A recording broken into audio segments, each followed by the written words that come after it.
क्या आपने कभी ऐसा महसूस किया है कि कोई कहानी हजारों साल पुरानी होने के बावजूद आज भी दिल को वैसे ही छू जाती है जैसे पहली बार सुनी हो। महाकवि कालिदास जी की अभिज्ञान शकुंतलम एक ऐसी अमर कृति है जो प्रेम, वियोग और मानव भावनाओं की जटिलता को शब्दों में बुनती है। आज हम इस महाकाव्य का सफर तय करेंगे, इसके पात्रों की गहराइयों में उतरेंगे और समझेंगे कि क्यों यह कृति सिर्फ एक नाटक नहीं बल्कि भारतीय साहित्य का एक नायाब हीरा है। तो चलिए इस प्रेम और करुणा की अद्भुत गाथा को जीने की शुरुआत करते हैं।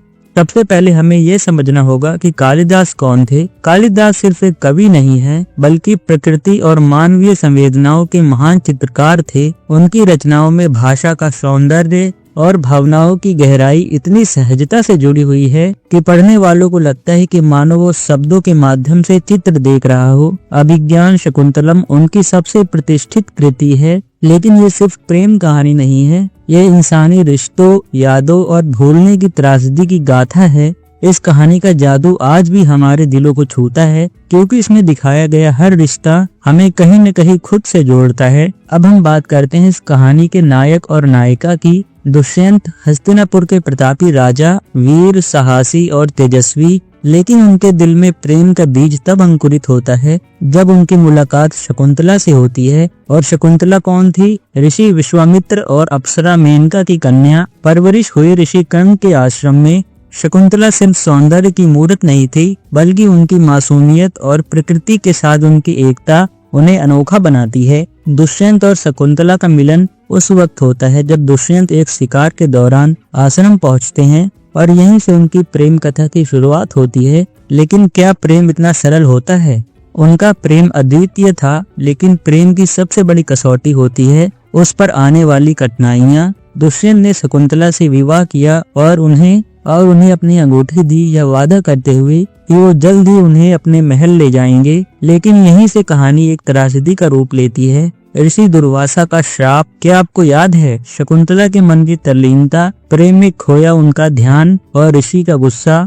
श्राप था कि दुष्यंत शकुंतला को भूल जाएंगे और यही हुआ। प्रेम जो इतना पवित्र और अटूट था, उसे एक श्राप ने अलग कर दिया। अब सोचिए, जब दुष्यंत अपने महल लौटते हैं और शकुंतला उनकी प्रतीक्षा करती है तो वे एक दूसरे को याद भी नहीं कर पाते। क्या यह सिर्फ एक कहानी है या जीवन की कठोर वास्तविकता का प्रतीक? अब सोचिए, इस नाटक का नाम अभिज्ञान शकुंतलम क्यों रखा गया है? अभिज्ञान का मतलब होता है याद दिलाने वाला प्रतीक, और इस कहानी में वो प्रतीक है वह अंगूठी। जब शकुंतला नदी में स्नान करते हुए अपनी अंगूठी खो देती है तो दुष्यंत का उनकी यादों से नाता टूट जाता है। लेकिन जैसे ही अंगूठी एक मछुआरे को मिलती है और दुष्यंत तक पहुंचती है, उनका प्रेम फिर से जाग उठता है। यह सिर्फ एक प्रतीकात्मक घटना नहीं है, यह दर्शाती है कि हमारी जिंदगी में कितनी बार हम अपने प्रियजनों और भावनाओं से दूर हो जाते हैं और फिर एक छोटा सा अभिज्ञान हमें हमारी सच्चाई से जोड़ देता है। कालिदास ने इस कृति में सिर्फ प्रेम कहानी नहीं बुनी बल्कि प्रकृति को भी इसका एक अभिन्न हिस्सा बनाया है।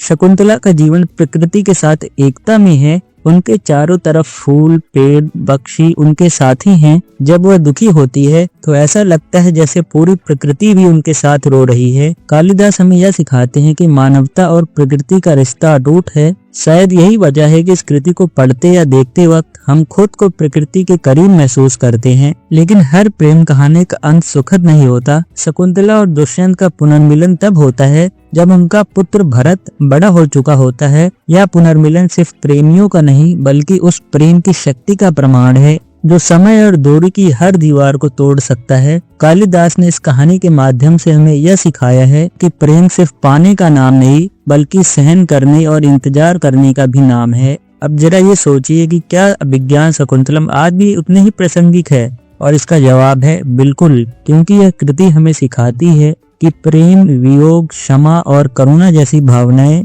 समय से परे हैं। चाहे हम कितने भी आधुनिक क्यों न हो जाएं, इन भावनाओं का महत्व कभी भी कम नहीं होता। यह कहानी हमें याद दिलाती है कि असली रिश्ते वादों और प्रतीक्षा से बनते हैं और प्यार में हर कष्ट, हर वियोग अंततः एक सुंदर पुनर्मिलन की ओर ले जाता है। तो दोस्तों, अभिज्ञान शकुंतलम सिर्फ एक नाटक नहीं बल्कि जीवन का दर्पण है। तो आपको ये वीडियो कैसा लगा कमेंट बॉक्स में जरूर बताइएगा, और आने वाली वीडियोस को देखने के लिए आप हमारे चैनल को सब्सक्राइब कर सकते हैं। जय हिंद।